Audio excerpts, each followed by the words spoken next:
आ, आज हम स्टार्ट करेंगे हाइटल हर्निया से। कल हमने गट तक कर लिया था।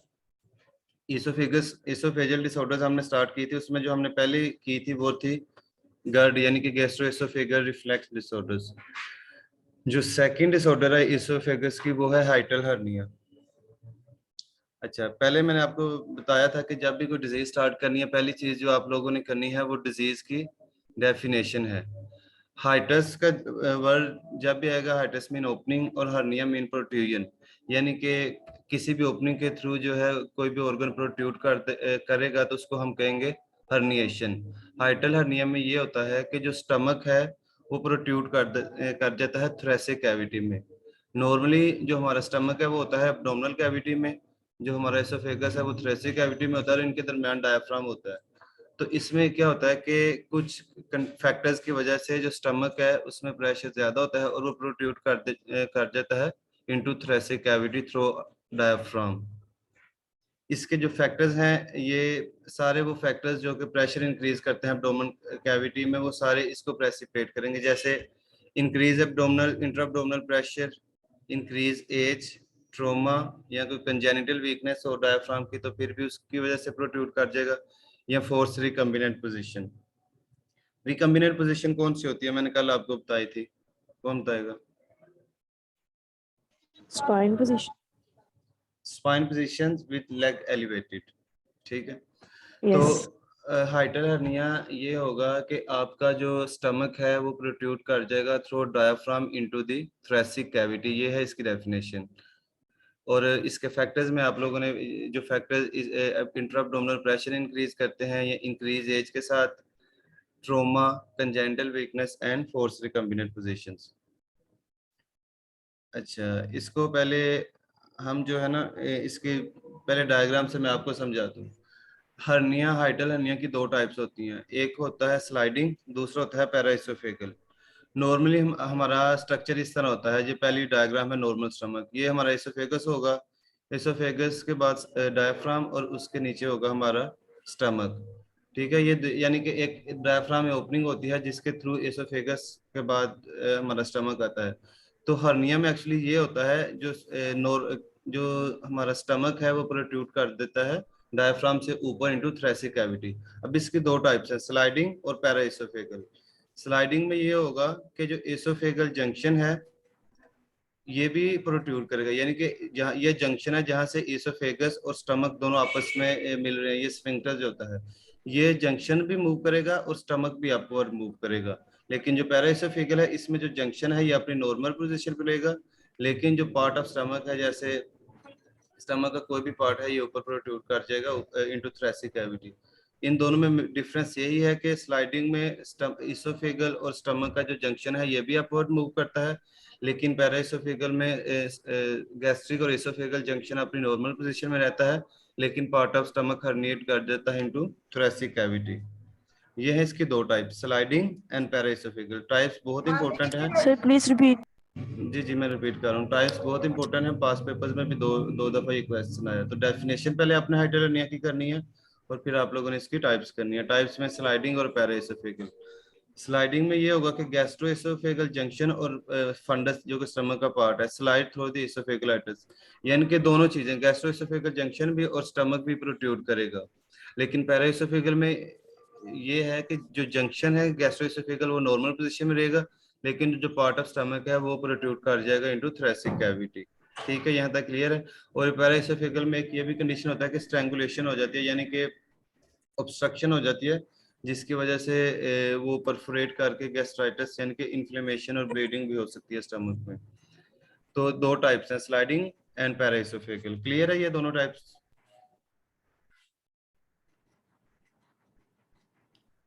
ये हमने इसके कॉजेज डिस्कस किया फर्स्ट स्लाइड में, increase abdominal pressure, increase age, trauma, congenital weakness and force recumbent position, ये इसके कॉजेज थे। ठीक है, ये इसके दो टाइप्स हो गए। उसके बाद है manifestations. Sir manifestation congenital position से क्या मुराद है, ये किस तरह कॉज करेगा हाइटल हर्निया? कंजेनिटल वीकनेस में ये होता है ना कि डायफ्राम वीक होता है, ठीक है।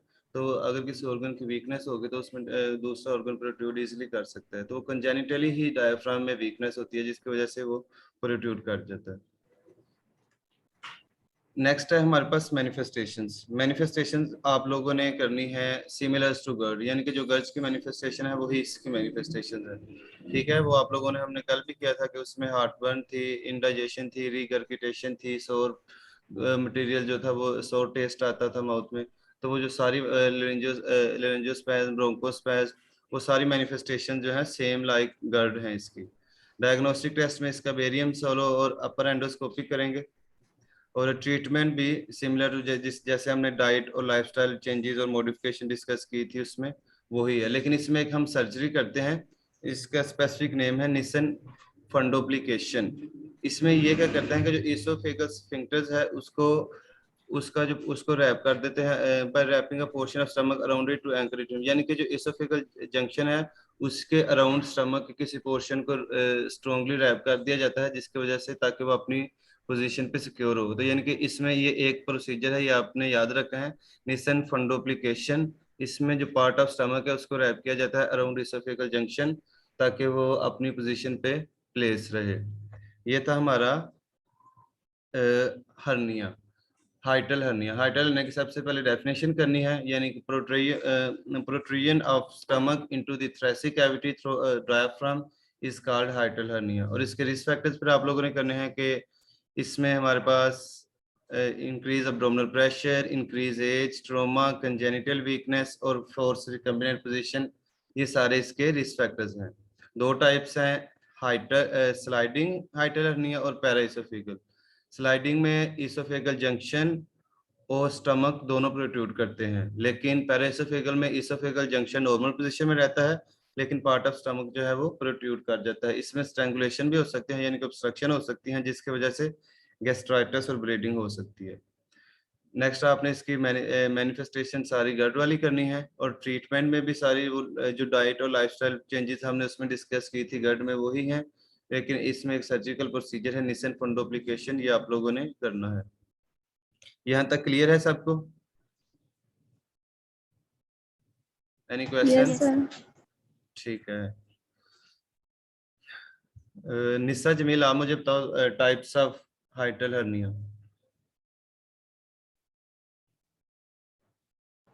सर इसकी दो टाइप्स हैं, ठीक है, एक स्लाइडिंग हाइटल हर्निया है और ठीक है, दूसरा पैराओसोफेगियल हाइटल हर्निया। ठीक है, जो स्लाइडिंग है ना, इसमें गैस्ट्रोओसोफेगियल जंक्शन जो है और फंडस ऑफ द स्टमक जो है, ये दोनों जो है वो स्लाइड्स कर जाएंगे। ठीक है, और जो पैराओसोफेगियल है, इसमें जो पार्ट ऑफ स्टमक है वो बस प्रोट्रूड करेगा, लेकिन जो गैस्ट्रोओसोफेगियल है ना वो प्रोट्रूड नहीं करेगा, ठीक है, ओके गुड। वो नॉर्मल शेप में रहेगा। ठीक है, नेक्स्ट है हमारे पास अक्लेजिया। अक्लेजिया जो है, पहले हमने इसोफेगस की पहली डिसऑर्डर की थी गर्ट, दूसरी हम लोगों ने की है हाइटल हर्निया। जो थर्ड डिसऑर्डर है इसोफेगस की वो है अक्लेजिया। अक्लेजिया मीन यानी कि विदाउट मोटिलिटी, यानी कि जो स्टमक है जो इसोफेगस है उसकी मोटिलिटी कम हो जाती है। इसकी डेफिनेशन आप लोगों ने करनी है, अक्लेजिया इज एब्सेंस और ineffective peristalsis of distal oesophagus और compound by failure of oesophageal sphincter to relax in response to swallowing. यानी कि इसमें ये क्या होता है कि जो हमारे पूरा जो जीआईटी है इसमें पेरिस्टाल्टिक मूवमेंट चल रही होती है, जिसकी वजह से फूड जो है वो डाइजेस्ट होती है, वो फॉरवर्ड मूव करती है नेक्स्ट ऑर्गन पे। तो अक्लेजिया में ये होता है कि जो एसोफेगल का डिस्टल पोर्शन होता है, यानी कि जो लास्ट पोर्शन होता है, उसमें जो पेरिस्टाल्टिक मूवमेंट है वो या तो एब्सेंट होती हैं या इनइफेक्टिव होती हैं, जिसकी वजह से जो फूड है वो फॉरवर्ड मूव नहीं करती।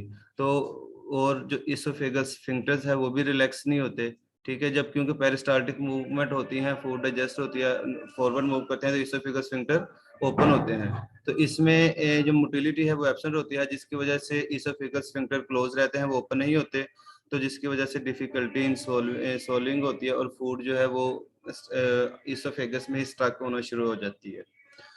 तो ये थी इसकी definition. Narrowing of esophagus just above stomach result in gradually increasing dilation of esophagus in upper chest. Achalasia may progress slowly and occur most often in people of 40 years of age and above. ठीक है, तो इसमें ये slowly progress करता है और mostly ये above 40 years में होता है। ये थी इसकी डेफिनेशन। अब साइन एंड सिम्टम्स आप खुद इसके अज्यूम करें। ठीक है, अब जैसे फूड आपकी इसोफेगस में ही जो ना सारी इकट्ठी शुरू होना शुरू हो गई, अब वो स्टमक में मूव ही नहीं कर रही, तो उससे क्या स्टार्ट होगा? सर ये तो एसोफेगस की पेरिस्टालसिस की मैं बन गया कि वो नहीं हो रही, लेकिन इसमें स्फिंक्टर का क्या काम है? स्फिंक्टर का इसमें ये काम है, आप माइक अपना अनम्यूट कर लीजिए। स्फिंक्टर का इसमें ये काम है, क्योंकि जब पेरिस्टाल्टिक मूवमेंट होती है तो इन रिस्पॉन्स जो स्फिंक्टर्स हैं वो ओपन होते हैं in response to peristaltic movement. जब पेरिस्टाल्टिक मूवमेंट होती है तो स्फिंक्टर्स जो हैं वो ओपन हो जाते हैं, लेकिन जब पेरिस्टाल्टिक मूवमेंट ही नहीं होगी तो वो जो स्फिंक्टर्स हैं वो रिलैक्स ही नहीं होते। स्फिंक्टर रिस्पॉन्स करते हैं पेरिस्टाल्टिक मूवमेंट को, तो जब पेरिस्टाल्टिक मूवमेंट नहीं होती तो स्फिंक्टर इसीलिए जो है वो रिलैक्स नहीं होते, और फूड जो है वो फॉरवर्ड मूव ही नहीं करती, उधर ही स्टक होना शुरू हो जाती है। तो जब आपकी फूड स्टक होना शुरू हो जाएगी एसोफेगस में, तो सबसे पहले क्या होगा कि डिफिकल्टी इन सोल्विंग, यानी कि आपकी फूड उधर ही एसोफेगस में इकट्ठी हो रही है, तो आपको सोल्विंग में डिफिकल्टी होगी, लिक्विड में भी और सॉलिड में भी। इसके बाद sensation of food sticking in the lower portion of oesophagus, वही आपको फीलिंग आएंगी कि आपकी फूड जो है वो एसोफेगस में स्टक हो रही है। नेक्स्ट आपको होगा complain of chest pain and heartburn. Heartburn के लिए एक मेडिकल टर्म यूज होती है पायरोसिस, ये आप लोगों को पता होना चाहिए, एमसीक्यूज में पूछा जा सकता है आपको। तो आपको चेस्ट पेन और हार्ट बर्निंग स्टार्ट हो जाएगी। पेन में और may not be associated with eating, यानी कि जरूरी नहीं है कि ईटिंग के साथ ही पेन हो। तो ये सारी सिम्टम्स स्टार्ट हो जाएंगी जब आपकी फूड आपके स्टमक आपके एसोफेगस में स्टक होना शुरू हो जाएगी। डिफिकल्टी इन सॉल्विंग होगी, फूड स्टक होना शुरू हो जाएगी लोअर पोर्शन ऑफ एसोफेगस में, चेस्ट पेन और हार्ट बर्निंग होगी, और ये ईटिंग के साथ एसोसिएट हो भी सकती है और नहीं भी। उसके बाद असेसमेंट डायग्नोस्टिक फाइंडिंग वही हैं जो हम सारे जीआईटी में करते हैं, यानी कि जीआईटी में ऑलमोस्ट आपने हर एक में बेरियम सोलो, एंडोस्कोपी और एक्सेस स्टडीज में कुछ में आपने करनी है, और कंप्यूटरी टोमोग्राफी और मैनोमेट्री। मैनोमेट्री में भी आप इसोफेगल प्रेशर जो है वो मेजर करते हैं, ठीक है। तो ये सारे टेस्ट हैं जो मोस्टली जीआईटी में ये सारे टेस्ट। एंडोस्कोपी ऑलमोस्ट हर जगह यूज होगा जितने भी ऑर्गन्स को स्टडी करने के लिए जो हमारे जीआईटी के ऑर्गन्स हैं। तो endoscopy, barium swallow, access studies, computer tomography और मैनोमोटरी स्टडीज, ये सारे जो एंडो टेस्ट यूज हो गए। इनके सिर्फ आप लोगों ने नाम करने हैं, कुछ एक डिजीज है उनके टेस्ट की डिटेल्स करनी होगी, वो मैं आपको साथ साथ बताऊंगा, वरना यहाँ से डायग्नोस्टिक फाइंडिंग में से क्वेश्चन जो है यूएचएस में बहुत कम आते हैं, ठीक है। सर जी जी, एक्सक्यूज मी, ये जो बेरियम स्वालिंग है इसके अंदर कोई साइड इफेक्ट्स होते हैं? साइड इफेक्ट होते हैं लेकिन कम होते हैं इसके, वो डिपेंड करता है ना प्रोसीजर को, रेडिएशंस कौन से आपको जा रही हैं, लेकिन इसके साइड इफेक्ट होते हैं। ओके अच्छा, कंप्यूटर टोमोग्राफी एक सीटी स्कैन स्टडी होती है आपकी, ये रेडियोलॉजिकल स्टडी होती है ये भी, जिसमें रेडिएशंस के थ्रू आपको ऑर्गन्स हैं उनको स्टडी किया जाता है। अच्छा जी, मैनेजमेंट इसकी आप क्या करेंगे? अब आप देखें कि आपकी पेरिस्टाल्टिक मूवमेंट ही नहीं हो रही इसोफेगस में, तब इसकी सबसे पहले आप लोगों ने क्या करना है कि अब मैनेजमेंट इसको किस तरह। सबसे पहले patient instructed to eat slowly and drink fluid with meals, यानी कि आपने बहुत स्लोली खाना खाना है और आप लोगों ने खाने के साथ फ्लूइड लाजमी लेना है, ठीक है। उसके बाद कैल्शियम चैनल ब्रोकर्स ये और नाइट्रेट्स, ये दो ड्रग्स यूज होती हैं जो इनका ये काम होता है कि ये जो इसोफेगल जो है उसमें डायलेशन कर देती हैं। कैल्शियम चैनल ब्रोकर्स और नाइट्रेट, यानी कि जो इसोफेगल स्फिंक्टर है उसको ओपन कर देती हैं ये। तो ये दो मेडिसिन है जो इसमें यूज होते हैं, calcium channel brokers and nitrates. उसके अलावा अगर इससे भी ठीक नहीं हो रहा तो एक्लेजिया में भी treated by conservatively by pneumatic dilation to stretch the narrowed area of oesophagus.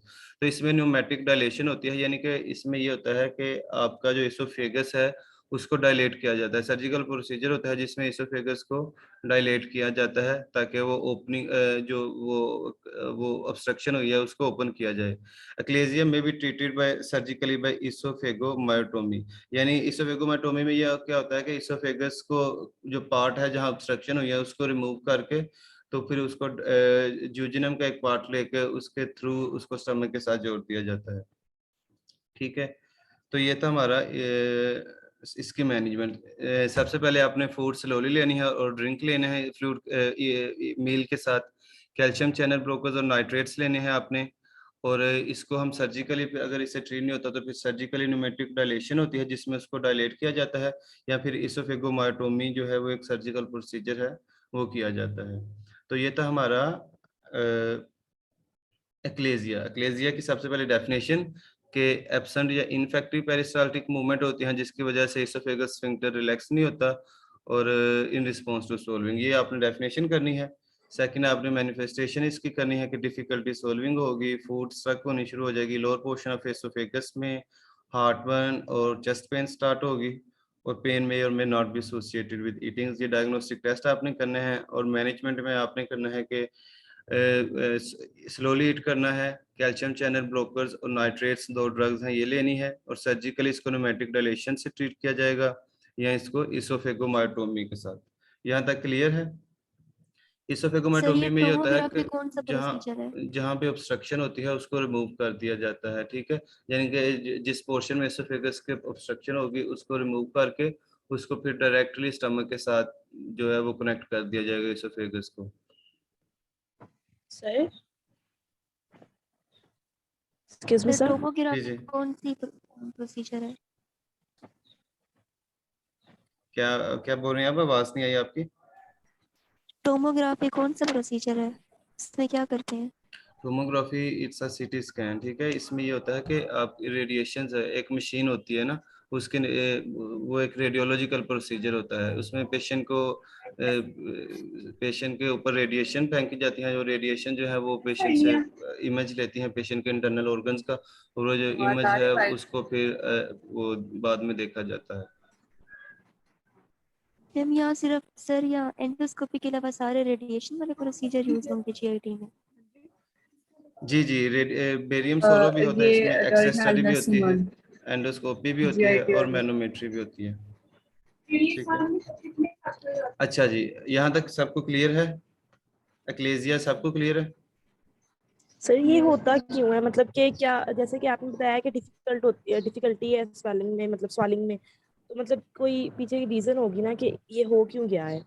यही पहली इसकी डेफिनेशन हमने की है। कौन बताएगा इसकी डेफिनेशन? आप मुझे बताएं, राबिया से आप मुझे डेफिनेशन बताएं इसके एक्लेजिया की, क्या था हमने डिस्कस किया, क्या होता है ये? सर इसमें ये होता है कि बेसिकली जो होता है ना वो हमारी ineffective peristalsis of distal oesophagus sphincter जो होता है ना, एसोफेगस स्फिंक्टर वो रिलैक्स नहीं होता, जिसकी वजह से स्वेलिंग में रिस्पॉन्स स्वेलिंग होती है। जी बिल्कुल ऐसी है। तो मैं सर यही बता रहा था कि आपको इनइफेक्टिव डिफिकल्टी इन पेरिस्टालसिस की वजह सॉल्विंग इसलिए होती है क्योंकि आपकी जो पेरिस्टाल्टिक मूवमेंट है वो एब्सेंट होती है या इनइफेक्टिव होती है। तो पेरिस्टाल्टिक मूवमेंट आपकी जब नहीं होती तो आपको एसोफेगस स्फिंक्टर है वो ओपन नहीं होता इन रिस्पॉन्स टू सॉल्विंग। तो एसोफेगस स्फिंक्टर जब आपका क्लोज रहता है तो आपकी फूड जो है वो आपकी स्टक होना शुरू हो जाती है आपकी लोअर पोर्शन ऑफ एसोफेगस में। सर मतलब किस वजह से ये हो जाता है? कोई ये जैसे कि आपकी मसल वीकनेस हो सकती माफी, है, एक कुछ मिनट इसमें कोई भी रीजन हो सकता है इसका। मसल वीकनेस हो सकती है, कंजेनिटल यही कोज हो पूछना चाह सकते रही थी हैं, मैं। ठीक है। जी ठीक है। अच्छा जी, नेक्स्ट है हमारे पास डाइवर्टिकुलर डिजीज, ठीक है। सबसे पहले आपने जब भी माइक जिसका भी अनम्यूट है वो काइंडली म्यूट कर ले, जब आपने बोलना हो सिर्फ तब अनम्यूट किया करें, ठीक है। डाइवर्टिकुलर डिजीज, ये किसका माइक अनम्यूट है? अच्छा, डाइवर्टिकुलर डिजीज। सबसे पहले आपने जब भी डिजीज स्टार्ट करनी है पहले आपने समझना है कि डिजीज है क्या। जब आपको डिजीज समझ आ जाएगी ना क्या है, तो फिर आपने उसी चीज को अपने जहन में रख के उसके साइन एंड सिम्टम्स करने हैं, उसकी मैनेजमेंट करनी है, उसकी नर्सिंग इंटरवेंशंस करनी है। तो सबसे पहले आपने डिजीज को समझना। जैसे आपने एक्लेजिया हमने किया तो आपको समझ लग गई कि उसमें पेरिस्टाल्टिक मूवमेंट नहीं होती जिसकी वजह से फूड स्टक होना शुरू हो जाती है। तो फिर अगर आपको डिजीज की डेफिनेशन आती है तो साइन एंड सिम्टम्स आपके लिए एक स्केच बन जाता है कि फूड स्टक होगी तो उससे क्या होगा, फिर सोलिंग में डिफिकल्टी होगी, हार्ट बर्निंग होनी हो जाएगी क्योंकि फूड स्टक हो रही है, आगे नहीं जा रही, इंडाइजेशन हो जाएगी। तो इसी तरह मेडिकल मैनेजमेंट भी आपके फिर जहन में आएगी कि इसके लिए हम क्या है कि वो स्ट्रोली ईट करेंगे, फिर उसी तरह की ड्रग्स जो है वो यूज करेंगे, ठीक है। तो आपने सबसे पहले जो काम करना है वो ये करना है कि डिजीज को समझना है कि डिजीज है क्या, फिर आपने फॉरवर्ड मूव करना है। तो सबसे पहले अब हम नेक्स्ट जो थर्ड डिजीज है वो हम स्टार्ट कर रहे हैं, डाइवर्टिकुलर disease. Diverticulum is a sac-like outpouching of the lining of bowel that extend through a defect in a muscle layer। यानी कि ये आपकी जो जीआईटी की लाइनिंग होती है उसकी आउटपोचिंग हो जाती है, यानी कि हमारी म्यूकस मेम्ब्रेन है, म्यूकस मेम्ब्रेन जो है उसके पाउचेस बन जाएंगे, ठीक है। ये छोटे छोटे सैक लाइक जो है इसके पाउचेस बनना शुरू हो जाएंगे। डाइवर्टिकुलम में एकर एनीवे अलोंग जीआईटी ट्रैक। तो यही इसकी डेफिनेशन है। सबसे पहले आपने करनी है डेफिनेशन, यानी कि ये है out poaching of the lining of bowel that extend through a defect in muscle air. यानी कि सम टाइम क्या होता है कि आपकी मसल एयर में डिफेक्ट होता है, जिसकी वजह से आपकी जो म्यूकस मेम्ब्रेन है या आपकी जो बोवल की लाइनिंग है जीआईटी ट्रैक की, उसके पाउचेज यानी कि उसके सैक लाइक आउट पोचिंग हो जाती है। ठीक है, ये होता है डायवर्टिकुलम। डायवर्टिकुलोसिस ये होगा कि जब मल्टीपल डायवर्टिकुलम प्रेजेंट होंगे विदाउट इन्फ्लेमेशन और symptom, it is called diverticulosis. तीन डेफिनेशन है, तीनों डिफरेंट है, तीनों आपने करनी है। डायवर्टिकुलम सिंगल पाउचिंग होगी। डायवर्टिकुलोसिस में ये होगा कि मल्टीपल पाउचेज प्रेजेंट होंगे बट विदाउट इन्फ्लेमेशन और सिम्टम्स। जो थर्ड है हमारे पास वो है डायवर्टिकुलाइटिस। डायवर्टिकुलाइटिस ये होता है कि result when food and bacteria retained in diverticulum produce infection and inflammation that can drainage। एक सेकंड सर मुझे आवाज नहीं आ रही, काइंडली दोबारा रिवाइज ठीक है, करा दें। that impede drainage and lead to perforation और abscess formation। ठीक है, तो डायवर्टिकुलाइटिस में ये होगा कि जब आपकी इन्फ्लेमेशन सिंपल हो जाएगी, यानी कि जब बैक्टीरिया और फूड प्रेजेंट होंगे उसमें, तो वो क्या करेंगे कि इन्फेक्शन और इन्फ्लेमेशन कॉज कर देंगे, तो उसको हम कहेंगे डायवर्टिकुलाइटिस। Itis mean inflammation. तीन चीजें हैं, diverticulum, diverticulosis and diverticulitis. Diverticulum ये होता है कि एक single sac like outpouching of the lining of bowel due to defect in muscle. ये है डायवर्टिकुलम। डायवर्टिकुलोसिस होता है कि मल्टीपल आउटपोचिंग होती है विदाउट इन्फ्लेमेशन और सिम्टम्स। डायवर्टिकुलाइटिस में ये होता है कि इन्फ्लेमेशन ऑफ डायवर्टिकुलम, यानी कि उसकी इन्फ्लेमेशन हो जाती है due to presence of food and bacteria, और अगर इसकी परफोरेशन हो जाए तो उसमें एब्सेस फॉर्मेशन भी इसमें हो सकती है। ठीक है, ये थी इसकी डेफिनेशन। डेफिनेशन डिजीज समझ सर लगे कि आपने है क्या? सेकंड वाली क्या बताई है जिसमें डाइवर मल्टीपल? डायवर्टिकुलोसिस। डायवर्टिकुलोसिस होता है कि यानी कि एक से ज्यादा पाउचेस प्रेजेंट हो गए तो उसको हम कहेंगे डायवर्टिकुलोसिस। ठीक है, अच्छा जी, अब है इसके sign and symptoms. Sign and symptoms में सबसे पहले symptom experience by patient with pharyngoesophageal pulsion or pressure diverticulum include difficulty in swallowing, fullness in neck, belching, regurgitation of undigested food, and gurgling noises after eating. The diverticulum or pouch becomes filled with food or liquid. अच्छा जी, इसमें अब आप लोगों ने सबसे पहले क्या करना है कि फेरेंक्स और एसोफेगस की सिम्टम्स होंगी इसमें सारी। इसमें सबसे क्या होगा कि ये एक प्रेशर डायवर्टिकुलम होती है, यानी कि उसमें डायवर्टिकुलोसिस हमने क्या समझा कि ये एक पाउच होता है। तो जब ये एक पाउच बन जाता है तो क्या होता है कि एक प्रेशर बिल्ड होना शुरू हो जाता है, जिस जगह पे ये पाउच बनता है तो उसको हम कहते हैं पल्जन या प्रेशर डायवर्टिकुलम, जिसकी वजह से क्या होगा कि डिफिकल्टी इन स्वॉलिंग होगी, क्योंकि पाउच होंगे तो फूड फॉरवर्ड नहीं मूव करेगी, एसोफेगस से तो डिफिकल्टी इन स्वॉलिंग होगी। फिर उसके बाद फुलनेस इन नेक, यानी कि नेक में आपको ऐसे फुलनेस टाइप या स्वेलिंग टाइप फील होगी क्योंकि वहाँ पाउचेस बने होंगे। बेल्चिंग आपको होगी। रिगर्गिटेशन ऑफ अनडाइजेस्टेड फूड, यानी कि जो आपकी फूड है वो रिगर्गिटेट करेगी। और गर्गलिंग नोइसेज आफ्टर ईटिंग, और खाने के बाद आपको गर्गलिंग टाइप नोइसेज आएंगी। और फील्ड विद फूड, और ये इसमें आपके सम टाइम इसके अंदर फूड भी या लिक्विड भी चला जाता है। ठीक है, तो ये है इसके साइन एंड सिम्टम्स। आपने ध्यान में रखना है कि अब आपके एसोफेगस है उसमें अब पाउचेस बन गए हैं। ठीक है, छोटे छोटे सैकलाइक पाउचेस बन गए तो क्या होगा, सबसे पहले जब वहाँ पाउचेस बनेंगे तो फूड फॉरवर्ड नहीं मूव करेगी, डिफिकल्टी इन सॉल्विंग होगी। ठीक है, उसके बाद पाउचेस हैं तो जिसकी वजह से आपको फुलनेस इन नेक फील होगी, फूड फॉरवर्ड नहीं मूव कर रही तो क्या होगा, रिगर्गिटेशन होगी। रिगर्गिटेशन होगी, उसके अलावा गर्गलिंग नोसिस भी होंगी। तो सम टाइम इसमें फूड या लिक्विड भी फिल हो जाता है। यहाँ तक क्लियर है सबको sign and symptoms? Sir belching क्या होता है? ब्लीचिंग जैसे कहते हैं डकार आना।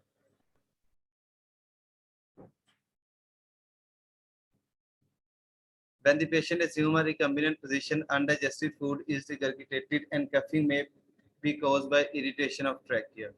यानी कि जब पेशेंट रिकम्बिनेंट पोजीशन में होता है तो फूड क्या होता है, क्योंकि रिकम्बिनेंट पोजीशन में आपकी लेग्स एलिवेटेड होती हैं तो फूड रिगर्गिटेट होती है, जिसकी वजह से कफिंग होती है। ठीक है, क्योंकि फूड जो आपकी ट्रेकिया में भी जा सकती है। उसके बाद हेलिटोसिस यानी कि बैड ब्रेथ, ये इसका मेन सिम्टम है, ये आपने याद रखना है, क्योंकि फूड जो है वो आपके उसमें स्टक होना शुरू हो जाती है आपके पाउचेज में, और उस फूड की वजह से उसकी एक स्मेल क्रिएट होती है। जब वो आपकी रिगर्गिटेट होती है तो एक आपको हेलिटोसिस यानी कि technical terms of bad breath, तो आपको बैड ब्रेथ टाइप स्मेल आएगी। and sour taste in mouth also common because of decomposition of food. ठीक है, तो ये है इसके सिम्टम्स. सबसे पहले dysphagia, difficulty in solving, fullness in neck, belching, regurgitation, gurgling noises, coughing and halitosis. Sinus symptoms clear है सबको? उसके बाद है इसकी assessment and diagnostic finding. Assessment diagnostic finding में सबसे पहले बेरियम सोलो करेंगे और उसके बाद मैनोमोट्रिक स्टडीज करेंगे. ये बस आपके नाम इनके याद रखने हैं. इसोफेगोस्कोपी इसका, अच्छा इसमें आप लोगों ने याद रखना है कि इसमें हम एंडोस्कोपी नहीं करते डायवर्टिकुलोसिस में. एंडोस्कोपी इसलिए नहीं करते क्योंकि जो वो एंडोस्कोपी की वायर अंदर जाती है तो वो डायवर्टिकुलम के साथ डायवर्टिकुलम को वो रप्चर कर सकती है, जिसकी वजह से वो परफोरेशन हो सकती है. तो इसमें एंडोस्कोपी जो है एसोफेगोस्कोपी नहीं की जाती. अच्छा, अब इसके मैनेजमेंट करेंगे. सबसे पहले डाइटरी मैनेजमेंट और फार्मा. डाइटरी मैनेजमेंट ऑलमोस्ट जितनी भी एसोफेगल डिसऑर्डर्स हैं उनकी सेम है, जो हमने गट में की थी ऑलमोस्ट सब में वही है. अब मेडिसिन में इसमें अब हम क्या करेंगे, मोस्टली इसको हम डाइट और मेडिसिन के साथ ट्रीट करते हैं. इसमें क्या करते हैं कि पेन के लिए हम एनाल्जेसिक देते हैं, उसके अलावा एंटी स्पैज्मोटिक्स देते हैं ताकि वो जो स्पैज्म है उसको रिलीव कर सके. उसके अलावा अगर इन्फ्लेमेशन होगी तो उसके लिए हम एंटीबायोटिक्स देते हैं. और डाइट में हाई फाइबर और लो फैट डाइट देनी है. ठीक है, तो ये 4 से 5 चीजें हैं. एंटीबायोटिक्स, एनाल्जेसिक, एंटी स्पैज्मोटिक्स, ये तीनों देते हैं मेडिसिन. और उसके अलावा आप लोगों ने डाइट में high fibre and low diet देनी है. मैं लास्ट पे रिपीट करता हूँ. सर्जरी में इसमें आप क्या करेंगे कि सर्जिकली इसको रिमूव किया जाता है. During surgery care is taken to avoid trauma to common carotid artery and internal jugular vein. ठीक है, मोस्टली क्या किया जाता है कि अगर इससे ठीक नहीं हो रहा तो फिर हम क्या करते हैं कि सर्जरी करते हैं, जिसकी वजह से उसको रिमूव कर दिया जाता है डायवर्टिकुलम को. अच्छा जी, अब ये हमने किया है अच्छा, अगर डिस्कनेक्ट होगा तो आपने दोबारा ज्वाइन कर लेना. ये था हमारे पास डायवर्टिकुलोसिस. डायवर्टिकुलोसिस यानी कि सबसे पहले डायवर्टिकुलम सैक्लाइक आउट सिंगल सैक्लाइक आउटपोचिंग होगी बावल की, थोड़ा डिफेक्ट इन मसल है. डायवर्टिकुलोसिस में मल्टीपल आउटपोचिंग होगी. डायवर्टिकुलाइटिस में ये होगा कि जो डायवर्टिकुलम है उसकी इन्फ्लेमेशन हो जाएगी. साइनस सिम्टम्स आपने याद रखना है कि जब पाउचेज होंगे आपके एसोफेगस में तो क्या होगा कि आपको सॉल्विंग में डिफिकल्टी होगी, fullness in neck, belching, regurgitation, gurgling noises, halitosis और कफिंग स्टार्ट होगी. और इसके अलावा इसकी आपने मैनेजमेंट में डाइटरी और लाइफस्टाइल मॉडिफिकेशन आपने वही करनी है. मेडिसिन में आपने एनाल्जेसिक देने हैं पेन के लिए, एंटीस्पैज्मोटिक्स देने हैं स्पैज्म को रिलीव करने के लिए, और आपने एंटीबायोटिक देनी है अगर इन्फ्लेमेशन होगी तो. ठीक है, और अगर ये मेडिसिन से ठीक नहीं हो रहा तो फिर इसकी सर्जिकली इसको रिमूव किया जाता है. डायवर्टिकुलम सबको क्लियर है? सर इसकी बुक पे टाइप्स भी दी हुई है. परफोरेशन ये होती है कि आपका जो ऑर्गन है वो रप्चर हो जाता है, यानी कि वो एक पाउच होता है तो उसमें वो रप्चर हो जाता है, जिसकी वजह से वो जितना भी उसके अंदर मटेरियल होता है वो सारा जीआईटी में फैल जाता है. ठीक है, इसकी टाइप्स नहीं है कोई भी. ये टाइप्स नहीं थी, ये वैसे इसकी डिफरेंट टर्म्स थी, ये इसकी टाइप नहीं है. अच्छा जी, सर मुझे ना एक कंफ्यूजन हो रही है. जी जी पूछे. सर जो डायवर्टिकुलर डिजीज है इसके अंदर हमारी जो म्यूकस मेम्ब्रेन की आउटलाइनिंग वो किसी भी म्यूकस मींस जीआईटी में कोई जी स्टमक जी भी की भी आ, आ, म्यूकस मेम्ब्रेन हो सकती कहीं है, कहीं भी हो स्मॉल सकती है, इंटेस्टाइन लेकिन किसी अभी भी. ये अभी हम स्पेसिफिकली इसोफेगस को हम डिस्कस कर रहे हैं, लेकिन ये आउट पाउचिंग कहीं भी हो सकती है. ठीक है, जरूरी नहीं है कि सिर्फ इसोफेगस में हो. Okay sir. अभी हम इसोफेगस को डिस्कस ओके कर रहे हैं सर. तो सिर्फ इसलिए इसको इसोफेगस से रिलेटेड है ये. अच्छा अच्छा फिर सर्जिकली हम सिर्फ उसे पाउचिंग को रिमूव करेंगे जो जी मींस जी बिल्कुल, जो डायवर्टिकुलर आउट बना हुआ पाउचिंग होगा. होगी उसको रिमूव कर दिया जाएगा. अच्छा और फिर इन्फ्लेमेशन में वो डायवर्टिकुलर की इन्फ्लेम होगी या जो इसोफेगस. इन्फ्लेमेशन में ये होगा कि अगर परफोरेशन होगी तो वो ब्रेकडाउन होगा, जिसकी वजह से वो उसके लिए फिर हम एंटीबायोटिक्स देते हैं. अच्छा मुबरा अरमान,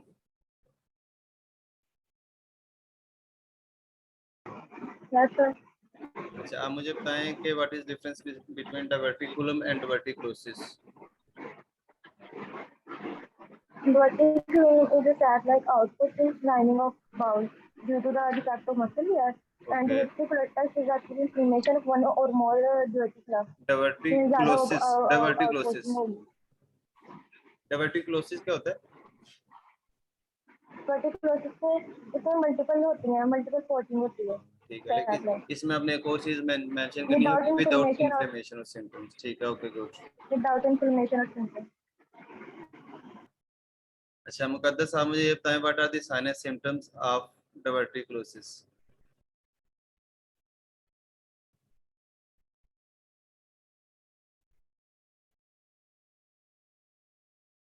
मुकद्दस Liaquat. Difficulty swallowing, fullness in neck, gurglings, noises और regurgitation और coughing होगी और halitosis। ठीक है, हेलिटोसिस क्या होता है? Bad breath। ठीक है, अच्छा जी, यहाँ तक सबको क्लियर है? तीनों डिजीजेस क्लियर हो गए सबको? Yes sir. ठीक है, ओके, वेरी गुड। नेक्स्ट जो लास्ट डिजीज है एसोफेगस की, वो है कैंसर ऑफ एसोफेगस।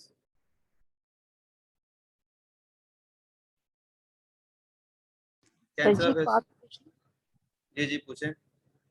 ये मतलब जैसे आप हमें पढ़ा रहे हैं ये डिजीज और ये सब, मतलब पेपर में भी ऐसे ही आएगा, कोई जी और बिल्कुल। क्वेश्चन नहीं आएगा? सबके मैनिफेस्टेशंस और ये सब यही मैं बस आएगा?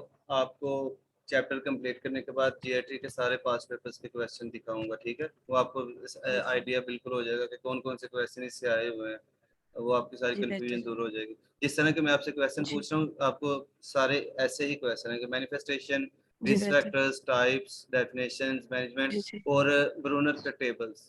ब्रूनर के टेबल्स बहुत ज़्यादा इंपॉर्टेंट है, इसलिए मैं आपको कहता हूँ बुक से तैयारी करनी है। टेबल्स आपने कोई नहीं छोड़ना, मोस्टली टेबल्स इसमें है लेकिन कुछ नहीं है, तो वो आपने बुक से करना है, वो मैं साथ साथ आपको बताऊंगा, ठीक है? टेबल्स में भी यही सब कुछ होगा या कुछ डिफरेंट है? कुछ टेबल्स एक आधा डिफरेंट होता है, मोस्टली वही होते हैं, जी ठीक है, एक आधी थैंक यू। चीजें डिफरेंट होती हैं। अच्छा, अभी क्लास जो एंड होने लगी है, दोबारा आप लोग